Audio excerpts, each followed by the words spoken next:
Okay, so we've already seen some transcendental functions. Here's some additional ones.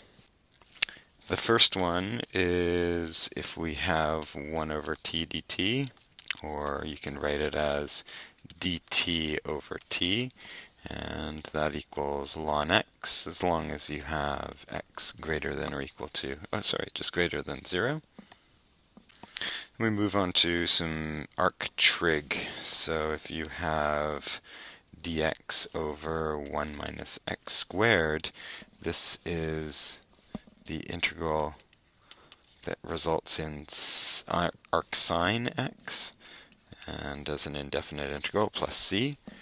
And there are two others that we need to know.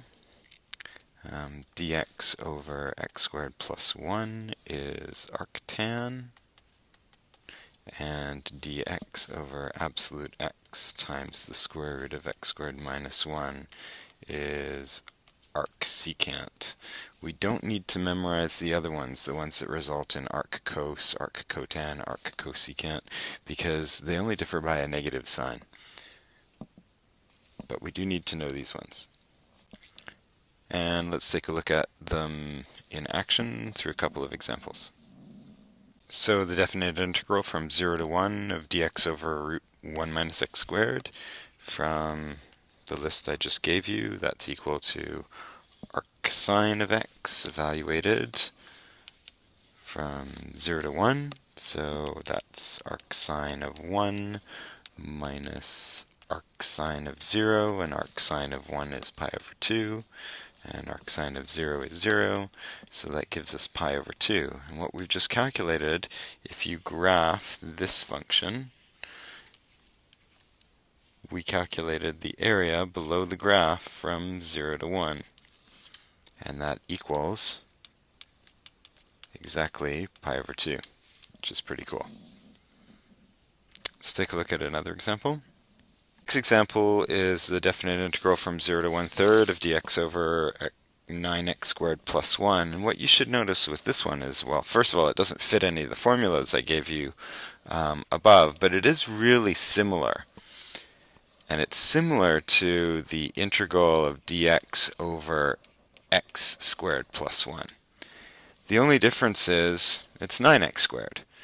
And so that gives you a big hint that we should be using substitution to make a similar equation. And the substitution that we want to use is u equals 3x. And the reason is then u squared would be 3x all squared, which would be 9x squared. And this is 9x squared. That means this would be u squared. And then I'll just need my du. So du would be 3 dx's, and dx would be du over 3, 1/3 of a du. So knowing all of that, we can actually set to creating this substitution and trying to solve this. And remember, when you do a substitution, you also may have to change these lower and upper limits. So 0, 3 times 0 is 0, so the new u value is 0. And 3 times 1/3 is 1, so the new upper limit is 1.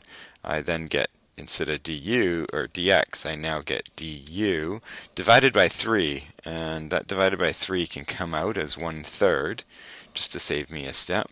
And then as you see above, I've written u squared plus 1 over here, because with the substitution, the 9x squared becomes u squared. And now this looks a lot more like one of the formulas that we have above. It looks just like arctan, and it's arctan of u, and it's 1/3 of arctan of u being evaluated between those new limits, 0 and 1. And so I get 1/3 of tan arctan of 1 minus arctan of 0.